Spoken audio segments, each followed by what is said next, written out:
Good day.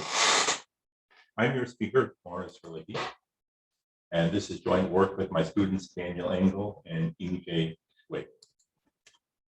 In the future, the world's assets will be managed by multiple tamper-proof distributed ledgers, often called blockchains. There will never be a single ledger to rule them all because every organization will want its own ledger to manage its own assets independently of everyone else. Now, that being said, the ability for blockchains to interoperate becomes critical. The art of conducting commerce and transferring value across multiple blockchains has come to be known as decentralized finance, or DeFi for short. Now, I'm going to argue that one of the most effective ways to understand modern DeFi is as an evolutionary descendant of classical distributed computing. To do this, I will focus on tracing how one idea in distributed computing gradually transformed into something superficially very different in the world of DeFi. Let me proceed by analogy. Most of you probably know that the Wright brothers, the pioneers of heavier-than-air flight, started out as bicycle mechanics. Here is an ad for their shop. Early airplanes looked a lot like bicycles. This plane clearly shows some bicycle DNA in the tubes and the chains and the gears. Later planes looked less like bicycles, even though they were the direct engineering and scientific descendants of the Wright brothers' planes. Modern airplanes don't look like bicycles at all, even though if you trace it carefully, as we just did, there's a direct evolutionary line back from stealth aircraft to the Wright brothers' bicycles. Following this analogy, I'm going to trace the evolution of a basic distributed protocol from its origins in 20th century distributed computing, or distributed databases, if you will, to its modern avatars in decentralized finance. I'm going to start with the well-known two-phase commit protocol, one of the foundations of atomic transactions and distributed databases. Imagine it's the late 20th century, long before the word blockchain was even invented. Alice and Bob, who, if you think about it, have been with us for a long time, want to make a deal. Alice will transfer $1 to Bob at her New York bank, and Bob will transfer €1 to Alice at his Paris bank. This is decentralized in the sense that it requires two separate transfers on two separate databases. Here, Alice transfers $1 from her account to Bob's account in New York. And here, Bob transfers €1 from his account to Alice's account in Paris. Now, it's an arguably bad habit of computer scientists to personify their assumptions about what can go wrong in the form of an adversary who tries to create as much mischief as possible. In this late 20th century distributed database context, the adversary is limited to hardware failures. Nodes can crash and messages can arrive late, out of order, or even never. But your comrades will never betray you.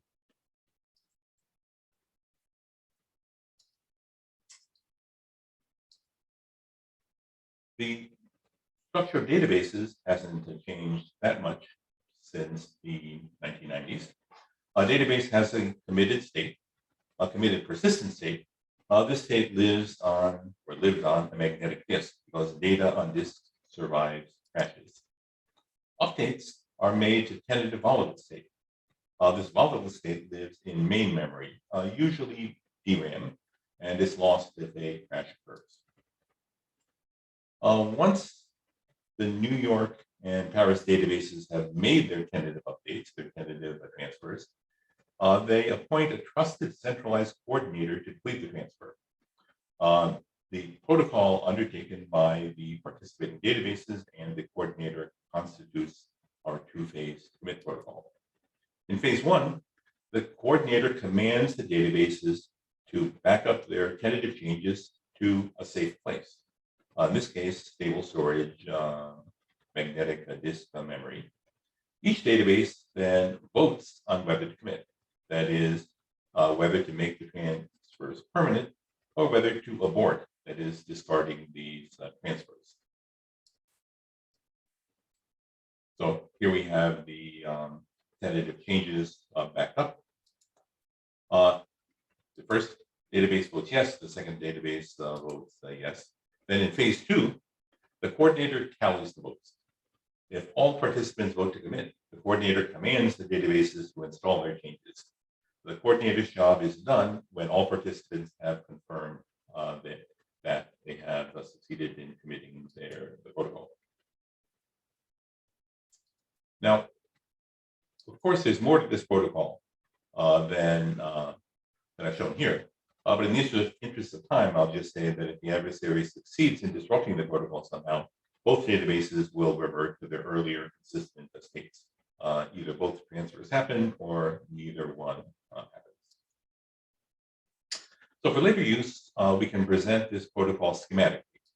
Here is phase 1, where the coordinator tells the 2 databases to save their changes in a safe place. And then in phase 2, after both the databases have reported success, the coordinator commands them both to commit the transaction. So this is a greatly simplified picture of distributed two-phase commit. Again, this is kind of the backbone of traditional distributed computing and atomic transactions. Now we're going to transfer our attention to a seemingly different problem, the problem of cross-chain swaps. Now, our friend Alice owns a beautiful pink Cadillac. Unfortunately, Alice has decided she wants to sell her Cadillac in return for some cryptocurrency. Bob, whom we know, has a pile of cryptocurrency, and for some reason wants a beautiful pink Cadillac. The problem is that car titles are managed on the car title blockchain run by the state, and the coins are managed on a separate blockchain managed in some decentralized, entirely different blockchain. So we would like to arrange the same kind of atomic swap that we saw in the database world. Life, however, has gotten much harder. The 20th century adversary could do hardware failures. Modern adversary is much more scarier. Instead of simply crashing nodes or losing messages, imagine there's an army of intelligent and well-funded hackers who are eager to sabotage the trade. Perhaps they're greedy individuals, perhaps they're irrational terrorists, perhaps they're agents of hostile organizations like states or organized crime. Maybe they want to steal the card or the coins, or maybe they just want to wreck the deal out of meanness. Now, our main technique for addressing these problems are called smart contracts. First off, smart contracts is a kind of empty marketing term. A smart contract is neither smart nor is it a contract in any legal sense. A smart contract is more like a vending machine. It's a simple automaton that produces outputs in response to inputs. We will mostly use smart contracts for escrows. An escrow is a way of having an intermediate party hold an asset while a transfer is in progress. Anyone who's ever used PayPal is familiar with the notion of an asset. So if certain conditions are met that can be checked by this automaton, then the escrow contract awards the asset to the counterparty. That is, it completes that part of the swap.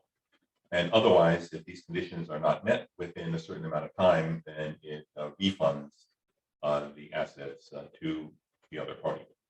So the escrow contract basically decides whether the deal should move ahead and commit or roll back and be aborted. I won't go into detail on how this works, but there are well-known ways to devise smart contracts to perform atomic cross-chain swaps between Alice and Bob in this case. So in the interest of time, I'll focus on the big picture. So the basic idea is that Alice creates a secret that she can use to commit the protocol. She creates a contract that will transfer the car title to Bob, given the secret matching a hash, and Bob creates a similar kind of contract. Again, the details here are not important because we want to focus on the big picture. Like the two-phase commit protocol, the atomic cross-chain swap protocol has two phases. In the first phase, we place our assets in a safe place. That is, each participant escrows its asset with its contract. So, just in two-phase commit, we move our changes to a safe place. In cross-chain swap, we move our changes to a safe place, except that it's an escrow contract. If the escrows succeed, that is, if both parties go through with the escrow, then phase two commits the transfers on the two blockchains in much the same way that the second phase of the commit protocol commits its own transfers on the two databases. And again, the details are quite interesting to me, at least, but you don't need to get into them here. So schematically, you can see that the two protocols have much the same structure. So here in phase one, each party instructs its blockchain to move its transfer into a safe place, namely the escrow contract. In phase two, if phase one completes successfully, they pull the trigger, and each one informs the contract to redeem the asset. The main difference is that there is no central coordinator, but you can see that the two phases and the structure of the messages and the intent of the messages, put your change in a safe place and release it, are very similar. So now we're going to take the notion of cross-chain swap to the next level. So it turns out that the cross-chain swap protocol that we've described here is a little bit naive.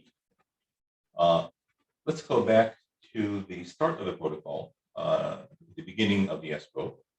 We roll tape to the point where Alice has just escrowed her car, locking it up for, say, 48 hours, pending resolution of the deal.